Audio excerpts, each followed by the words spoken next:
Hello, I'm Gauri. Welcome to my channel. Today, I am painting a sprig of orchids in watercolor. I was gifted a big bunch on my birthday. Before they faded away, I wanted to preserve them by painting them. Make them last a little longer.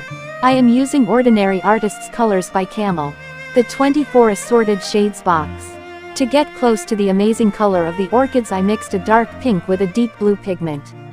The underpainting is done with a light lemon yellow wash. The drawing is done carefully with a light pencil.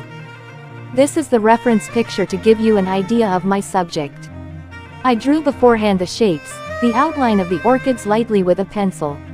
The watercolor technique used the most to fill out each petal is wet on wet, allowing the colors to flow naturally where the petals are darker, on the outer edges, and keeping the pigment thin and light on the inside of the flower.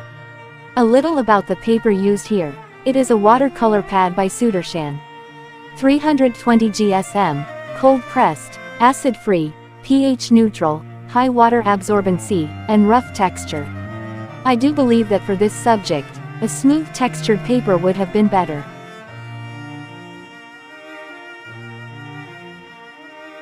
The light lemon yellow wash as an underpainting adds a glow to the petals, a technique I picked up recently from another YouTuber I follow.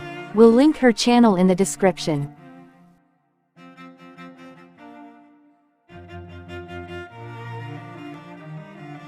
Wherever the petals are darkest, deepest purple, I have added a dry on dry glaze, an extra layer of purple. This creates opacity, depth, and variations within a single petal to mimic the way light falls on the sprig from the left. So we progress further from the left to the right. Best for right-handed people as my hand does not have to rest on the areas that are already painted. Also from top to bottom to avoid resting my hand on the painted areas. If this cannot be avoided, we can use a tissue paper to rest the hand on. The heat and moisture of the hand can damage the surface already worked on.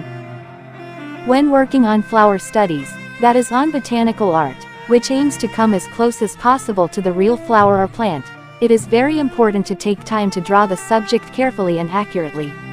However, not all floral art needs to be exact. Abstract floral can be printed loosely, without any drawing at all. Once the colors are filled in and dry, I will work on the details. Thin brush strokes to show the serrations on the flowers and SME highlights in white. After this, some of the stems that are visible are painted in a fresh green. The stems should follow the natural shape of the sprig.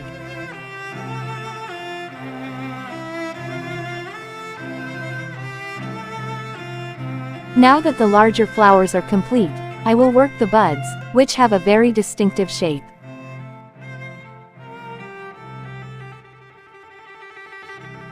No object is complete without shadows, if one wants a natural effect. To create the impression of a real sprig places on a surface, it needs shadows. As the light here is from the left, the shadows are cast towards the right. And are darkest, closest to where the flower touches the surface.